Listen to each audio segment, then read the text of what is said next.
سورة یاسین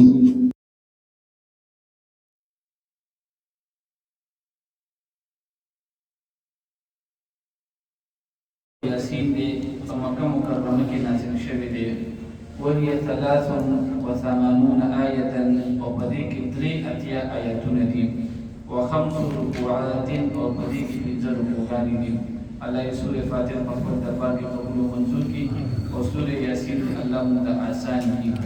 أعوذ بالله من الشيطان الرجيم بسم الله الرحمن الرحيم ياسين والقرآن الحكيم إنك لمن المرسلين على صراط مستقيم صدق الله العظيم. سورة ياسين آيات نمبر 1 اتلسم رکو دویشتم سپارہ صفحہ نمبر 60. دا سورة یاسین دے. سورة یاسین تا دا قرآن مجید زړه هم ویل کیږي.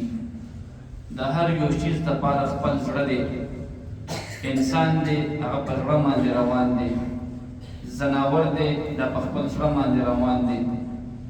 ډاکټران بنده ته هله مړی وي چې کله د زړه دړکن دا ودرېږي نو یاره دغه انسان څه شو دا مړ شو. ډاکټر ته چې کله یو بنده مخامخ کېږي او دې وایي چې یاره دا دمن د زندګۍ اثرات شنو اول ولې په زړه باندې لاس کېږدي او چې کله ډاکټر هغه یو د مریض کسانو ته وایي چې دا مړ شو نو په زړه یې ورته لاس کېږدي یاره بس د زړه کار نه کوي. نو څنګه د انسان په بدن کې اصل شیز هغه څه شی دی زړه دی نو داسې د قرآن مجید زړه هغه څه شی دی سورة یاسین دی. دا موږ یاد ساتو د قرآن مجید زړه څه شی دی هغه سورة یاسین دی. سورة یاسین فضیلتونه ډېر زیات دي.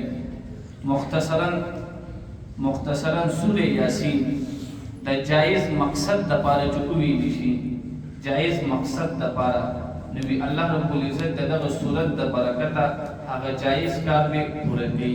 په دې کې بیا صحیح عقیده صحیح کلک یقین پکار دی. سورة یاسین ته یاسین ولې ویل کېږي؟ نمبر 1 وجه پکې دا ده چې په صورت کې هم یاسین ټکی دی نو ځکه دغه صورت ته چې کوم دی نوم ایښودلی دی سورة یاسین. نمبر 1 دویم دا یاسین ټکی دا د حروف مقطعاتو نه دی. ما تاسو ته ویلو د قرآن مجید 29 سورتونه دي او په هغه 29 سورتونو په ابتدا کې حروف مقطعات دي. نو په هغه سورتونو کې یو سورت سورة یاسین دی او دا یاسین ټکی دا حروف مقطعات دي. حروف مقطعات څه ته ویل کېږي؟ دا د الله تعالی او د نبی صلی الله علیه وسلم په منځ کې دراز د نیاز خبرې دي.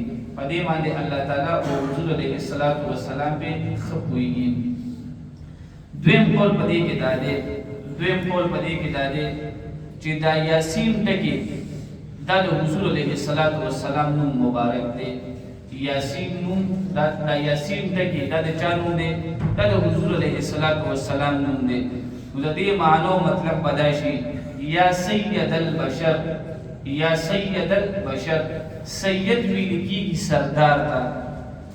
نو یاسین دا چې کوم دی د دې معنی شوله سردار او زموږ سردار څوک دی؟ نبی علیه الصلاة والسلام.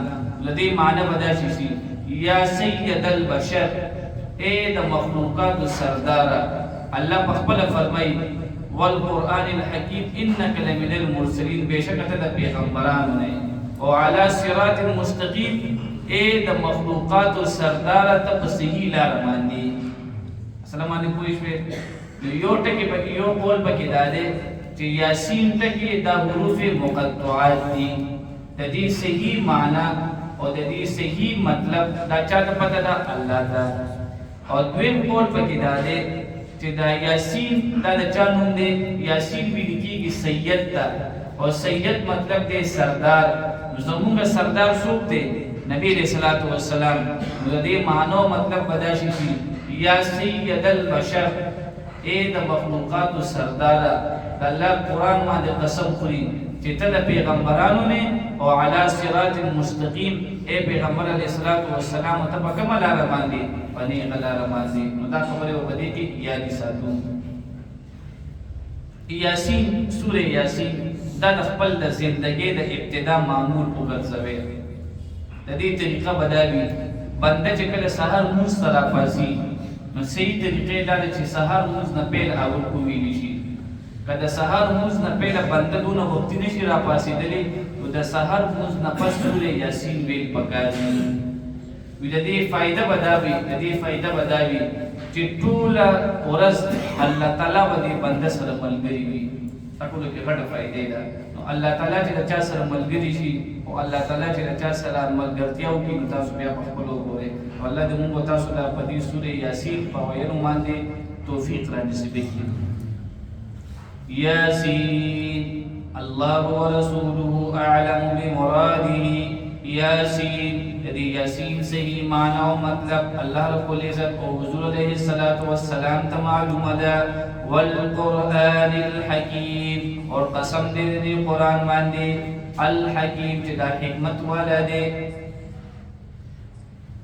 الله چې په خپل یو خبره وکړي نو هغه کې هم تاکید وي او الله رب العزت چې کله بیا په یو شی باندې قسم خوري نو هغه کې بیا نور تاکید راځي نو الله په دې قرآن باندې قسم خوري چې زمانه قسم به پس باندې په دې قرآن مجید باندې چې دا قرآن مجید دا د سره د حکمت والا دی په دې کې کوم دی د علم خبرې دي په دې کې د حکمت خبرې دي انک بشک نبی علیہ الصلوۃ والسلام ته لمن المرسلین لپیغمبرانو نه نبی علیہ الصلوۃ والسلام ته خلقو نسبت کول ودا دروغجن دی چا به وتویل دا مجنون دی چا به نبی علیہ الصلوۃ والسلام نعوذ بالله من ذلک ودا جادوګر دی نبی علیہ السلام په دې خبرو ډېر خفه کېدلو الله ولې تسلی ورکړي چې یاسین اے د مخلوقو سردار والقرآن الحکیم او زمانه قسم به پسمانه په قرآن باندې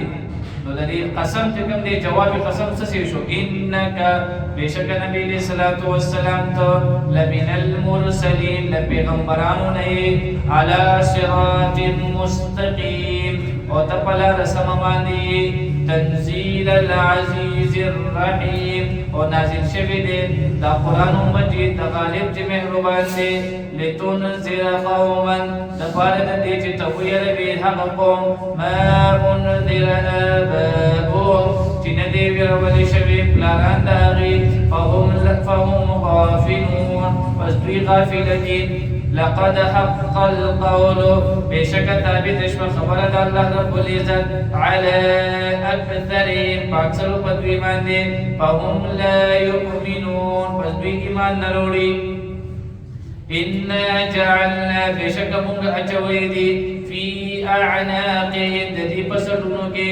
اغلالا توقنا فهي الى الاذقان بیا هغه ترزنو پوری دي فهم مقمحون پس دوی سرونه پورته کړي دي وجعلنا موږ جوړ کړي دي من بین ایدیهم د دوی نه مخکې سدا یو دیوال ومن خلفهم او د دوی نه وروستو سدا یو دیوال فاغشیناهم بیا پټ کړي دي موږ دوی فهم لا یبصرون پس دوی نه ویني وسواء علیهم او برابر د دوی باندې انذرتهم نبی علیہ الصلوۃ والسلام ته کو یلوی دوی ام لم تنذرهم یا نه یلوی تدوی لا یؤمنون دی ایمان نروړي انما تنذر بشکته یلوی من اتبع الذکر هغه څوک چې پیروي کوي د نصیحت وخشی الرحمن او یریږي د رحمان بالغیب بلیدو وبشره فزر ورکه بمغفرة دبخن وأجر كريم ود أجر عزت ولده وآخر الدعوانا